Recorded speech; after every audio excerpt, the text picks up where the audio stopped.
कासावीस होतोयस ना? कधी होणार, कधी मिळणार हा प्रश्न आतून पोखरतोय ना. तुला वाटतंय मी तुला विसरलोय किंवा तुला ताटकरत ठेवलंय. अरे वेड्या, धनुष्यातून बाण सोडण्याआधी तो जेवढा जास्त मागे खेचावा लागतो ना, तेवढाच तो जास्त वेगानं आणि जास्त लांब जातो. तुझं आयुष्य सध्या त्या खेचलेल्या बाणासारखं आहे. तुला जो हा त्रास होतोय तो तुला मागे खेचण्यासाठी नाही, तर तुला सर्वात मोठी झेप घेण्यासाठी तयार करतोय. सोडू नकोस तो संयम.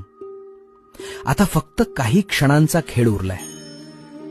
ज्या क्षणी मी ही दोरी सोडेन ना, त्या क्षणी तू थेट यशाच्या शिखरावर असशील. लोक बघतच राहतील की हा इतका लांब पोहोचला कसा. तयार राहा. टार्गेट समोरच